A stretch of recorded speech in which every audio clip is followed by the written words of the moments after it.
siang hari ini kita dapat bertemu dalam ruangan yang cukup representatif walaupun dengan ber-AC kitiran.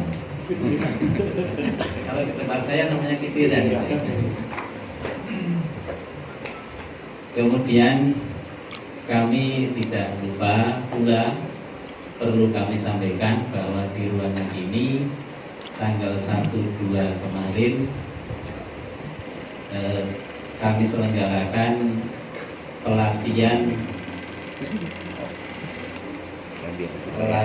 marketing online selama 2 hari, yaitu tanggal 1 dan 2 yang kebetulan dihadiri oleh Bu Puswah dan Pak Huda serta narasumber Pak Oki Muhajirin, di mana peserta ada yang kebetulan berasal dari non PPMI, artinya non anggota, dan sebagian ada dari anggota PPMI Pekalongan Raya. Dan jumlah mencapai 30 peserta, tetapi yang hadir melebihi 32. Penyebabnya apa? Penyebabnya peserta banyak yang tidak paham komputer.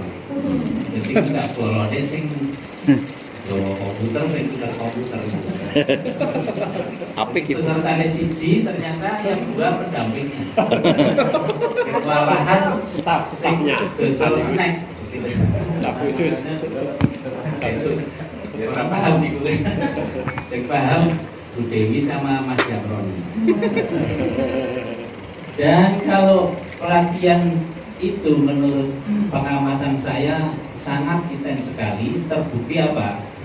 Ketika ditanya mana fotonya, tidak ada, karena mereka konsen kepada materi pelatihan. Jadi foto-foto itu hanya pertama, Pak Ustadz.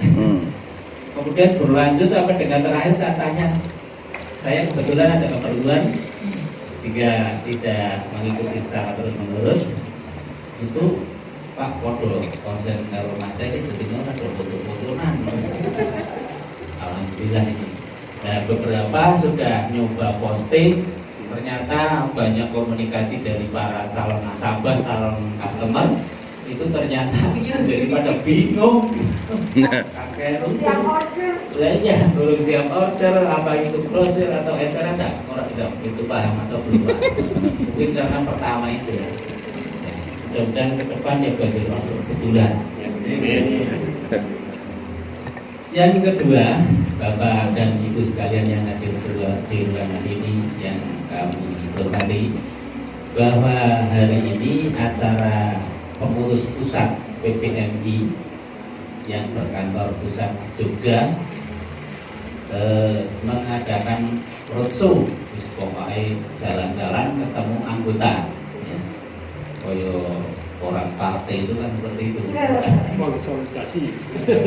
Istilahnya kalau partai konsolidasi. Kita roadshow saja lah. Saya hanya berharap mudah-mudahan dengan pertemuan roadshow dengan PPMI pusat ada greget untuk bisa berkembang apa yang namanya PPMI, kemudian di dalamnya apa yang namanya SSR, yang di dalamnya lagi ada yang namanya BOS. BOS bagian dari SSR, SSR bagian dari PPMI, dan itu semua adalah untuk kemaslahatan anggota PPMI khususnya. Kemudian kami juga berharap banyak hal dari PPMI pusat. Mudah-mudahan PPMI Pekalongan Raya yang wilayahnya dari Kabupaten Pemalang, Kabupaten Pekalongan, Kota Pekalongan, Kabupaten Batang bisa menjadi eksis kembali.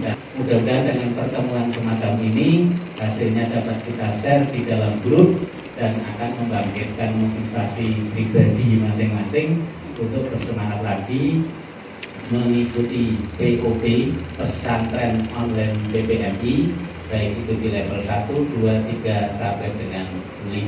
Ada seminar PPM ini yang dasar di mana Sendang Sari. Oke, saya daftarin ya. Saya naik motor sendiri ke sana.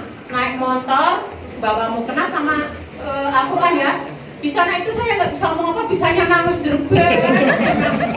Ya Allah, ternyata dosa saya banyak banget. Ya Allah, bener saya kok utang riba itu sama berzina gitu. Ya Allah, saya ternyata melakukan hal yang Masya Allah.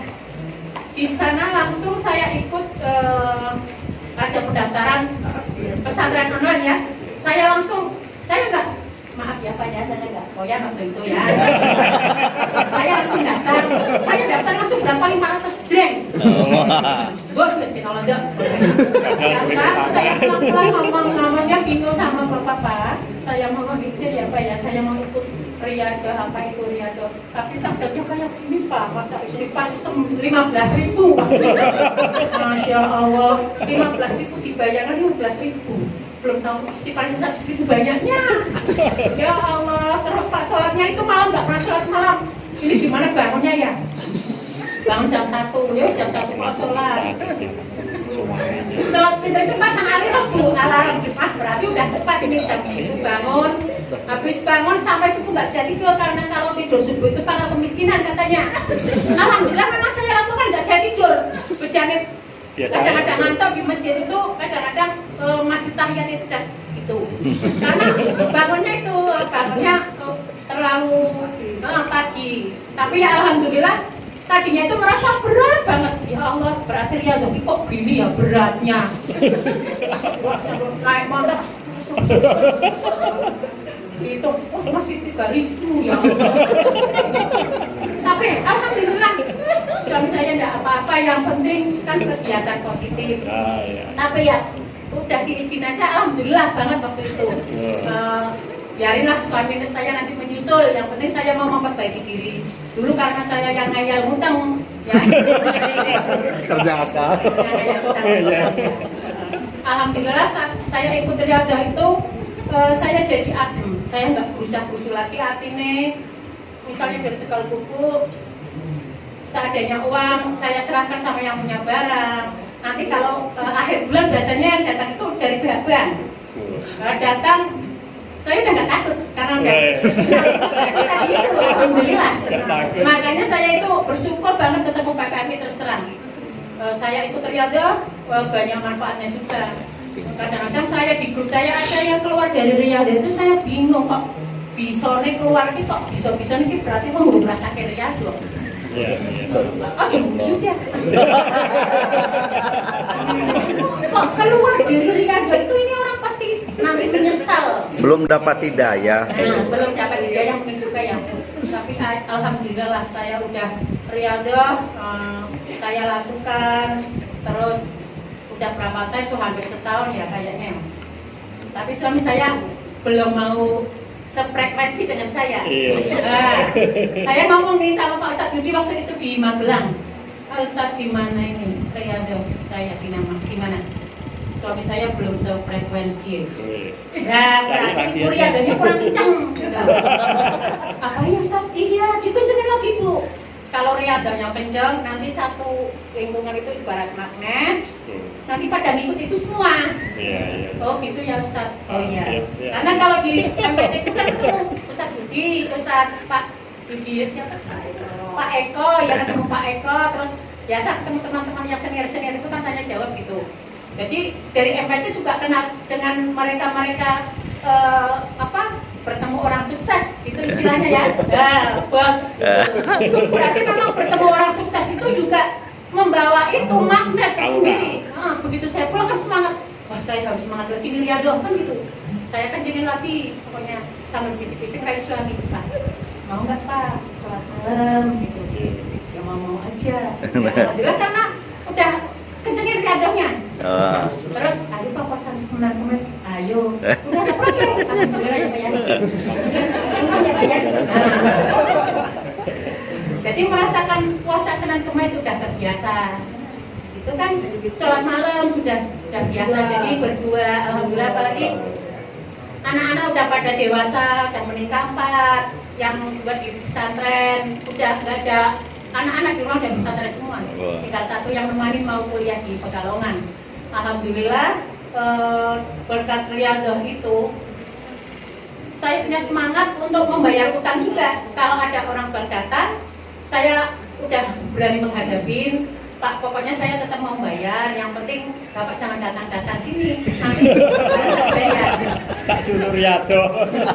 Dari dia itu marah-marah. Saya apa Tegal Bubu itu nggak ada saya, kan dia takut sama saya. Nanti ibu ini pasti kita ngomong gini.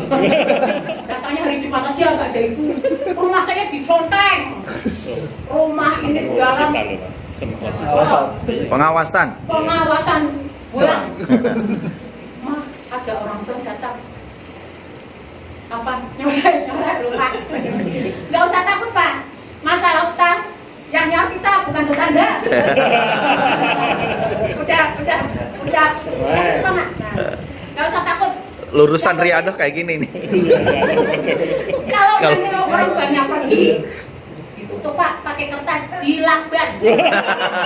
Ternyata malam-malam saya pulang dari Tegal ke bawah dilakban beneran Pak pinter. Masjidnya ada ternyata. Nah, sejak itu alhamdulillah saya semangat insya Allah Pak, semua utang insya Allah bisa terbayar. Berkat keyakinan kita minta sama Allah setiap pagi itu habis sholat duha, sholat fajar.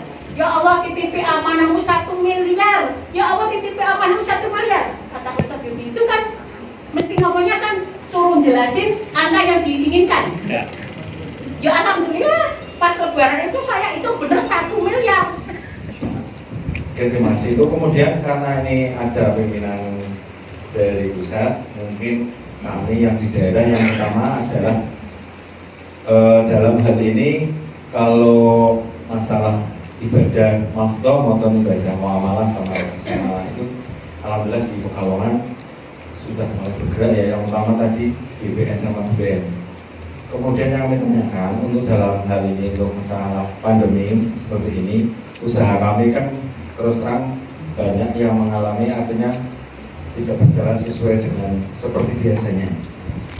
Kemudian solusi apa saja mungkin tadi dari Busa sudah ada rusuh sekeliling dari Jawa Timur, sekarang sudah ke Jawa Tengah dan semestinya apa.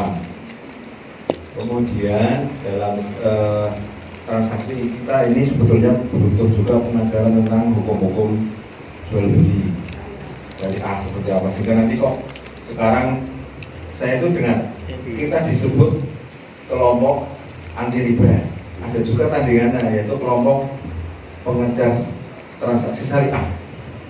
Sebetulnya kan harusnya sama itu, masalah menguatkan. Kalau kita keluar dari riba harusnya tahu ilmu tentang syariahnya, sehingga tidak saling dibenturkan. Saya di masyarakat dibenturkan. Oh ternyata Pak Rudi itu orang yang anti riba. Saya kan dimusuhi. Katanya orang nggak belum tangkap. Bang syariah banyak. Di organisasi saya aja, saya berdiri BPN. Organisasi saya di Muhammadiyah itu kan punya lembaga syariah. Saya termasuk pendirinya. Saya pemegang sahamnya di situ. Saya juga pengutang di situ. Akhirnya kan bulat-bulat toh. Kalau orang Jawa bulat-bulat ning jero sarung ora mundur. Saya ngomong berjuang anti riba, tapi saya pelaksana di situ. Dan di situ DSN juga masuk, Dewan Syariah juga mengatakan bahwa ini transaksinya syariah. Transaksi syariah seperti apa? Ini kami di masyarakat seperti itu.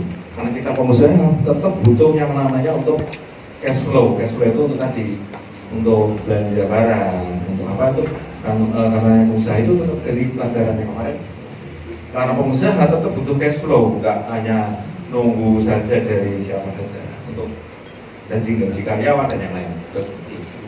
Ini yang kami alami di kami sendiri. Kalau ibadah secara umum, artinya dari POK itu memang itu tuntunan Rasulullah ada semua. Tinggal tadi istiqomah enggak dari manusia itu yakin enggak? Ini yakin sampai hakul yakin, ainul yakin itu kan memang perlu ini perjalanan. Kalau bahasanya Rasulullah perlu perjalanan itu menikmati dan sampai akhirnya memang bisa saya nikmati hari ini. Alhamdulillah, artinya kita nikmat yang paling utama itu kemudian rezeki, sehat, walafiat, yakin dulu. Keimanan ini yang masih saya pegang. Walaupun mungkin saya nggak punya uang sekarang, orang popo. Nah itu bahasa dulu yang bilang orang popo itu nggak ada di diri saya.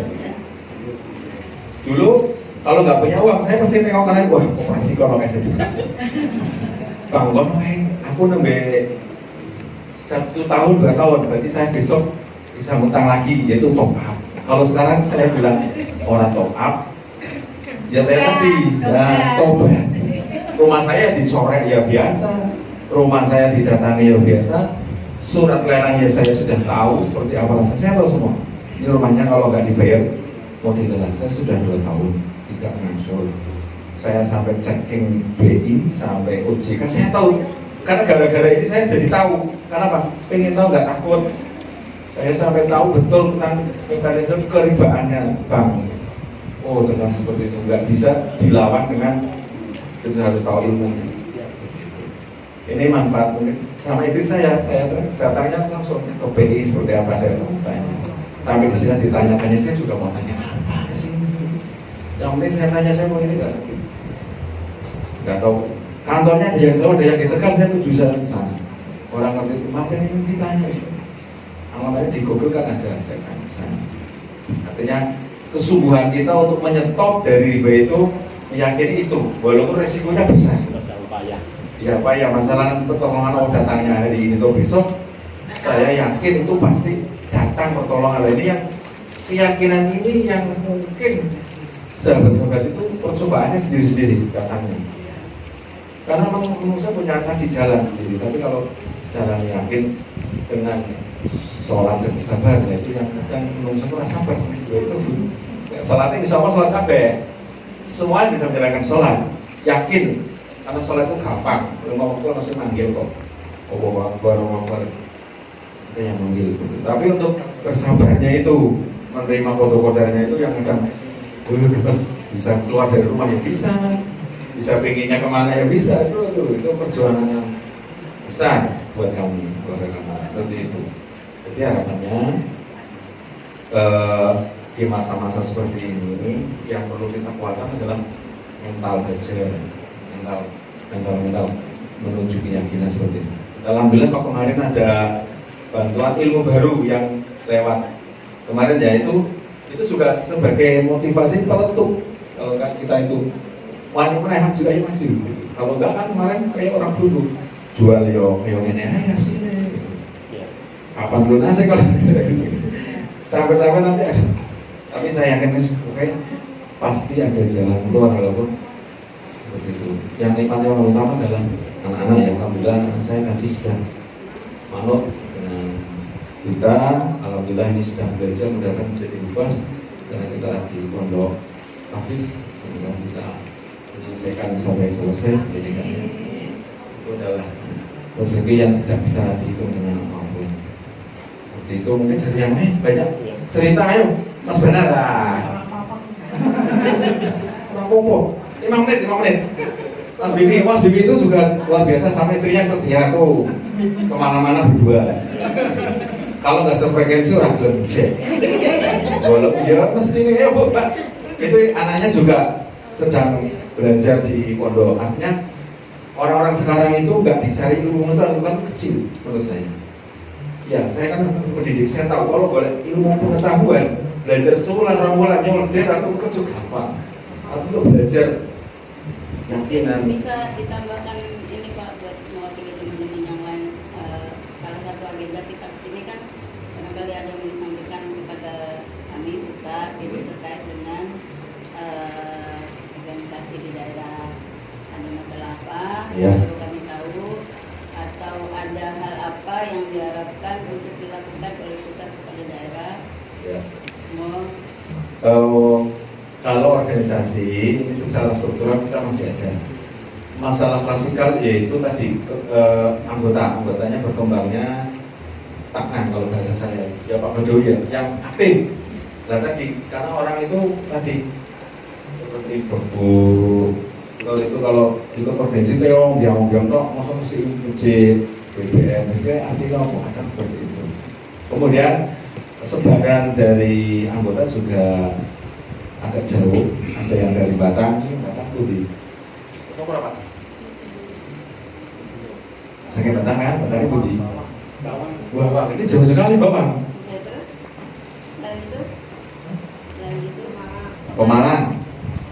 Itu. Enggak, maksudnya tadi kan disampaikan sebarannya yang Kayak sebaran Iya. itu jadi kegiatannya yang itu aja. Iya.